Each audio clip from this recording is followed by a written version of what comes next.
അപ്പോൾ ഇന്ന് നമുക്കൊരു സിമ്പിൾ സ്നാക്ക് റെസിപ്പി ആയാലോ? രണ്ട് രീതിയിൽ നമ്മൾ ഉണ്ടാക്കുന്നുണ്ട്, പക്ഷേ ഇൻഗ്രീഡിയൻസ് എല്ലാം സെയിം തന്നെ. രാവിലത്തെ പുട്ട് ബാക്കിയുണ്ടോ? എന്നാ എടുത്തോ. എന്തൊക്കെ വേണമെന്ന് നോക്കിയാലോ? ഇനി ഇതിലേക്ക് ഒരു സവാള കുനുകുനെ അരിഞ്ഞത്, ഒരു ചെറിയ തക്കാളി അരിഞ്ഞത്, ആവശ്യത്തിനൊപ്പം മുളക് പൊടിയും, കുറച്ച് മിക്സർ, വെളിച്ചെണ്ണ, പിന്നെ കപ്പലണ്ടി ഉണ്ടെങ്കിൽ മതി, ഓപ്ഷണലാണ്. ഒരു പാത്രം എടുത്ത് ഒരു കഷ്ണം പുട്ടിടാം.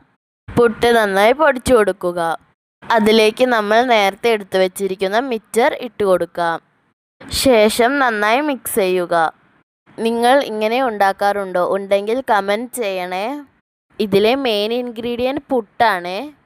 ബാക്കി വന്ന പുട്ടിന് കളയണ്ട, ഇങ്ങനെ ഒന്ന് ഉണ്ടാക്കി നോക്കൂ, ഇഷ്ടപ്പെടും.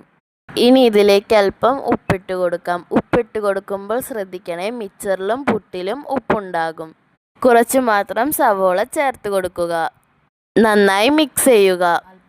ശേഷം അല്പം വെളിച്ചെണ്ണ ഒഴിച്ച് നന്നായി മിക്സ് ചെയ്യാം.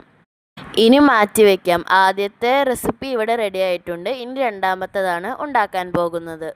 നേരത്തെ പറഞ്ഞതുപോലെ തന്നെ ഒരു പാത്രത്തിലേക്ക് പുട്ടിടാം. ശേഷം പൊടിച്ചെടുക്കാം. ഇനി ഇതിലേക്ക് നേരത്തെ അരിഞ്ഞു വെച്ചിരിക്കുന്ന സവോള ചേർത്ത് കൊടുക്കാം.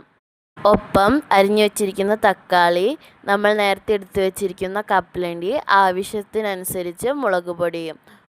എരിവിനനുസരിച്ച് മുളക് പൊടിയുടെ അളവ് കൂട്ടുകയോ കുറയ്ക്കുകയോ ചെയ്യാം. പുട്ടിൽ ഉപ്പുള്ളത് കൊണ്ട് ആവശ്യത്തിന് മാത്രം ഉപ്പ് ചേർത്താൽ മതി.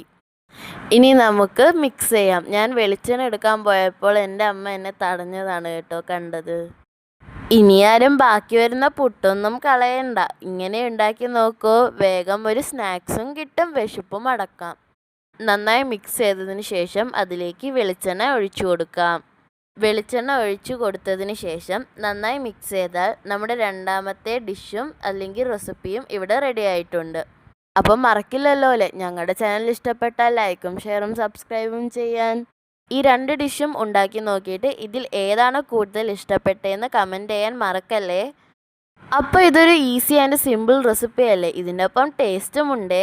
എല്ലാവരും ട്രൈ ചെയ്യണേ. ബൈ.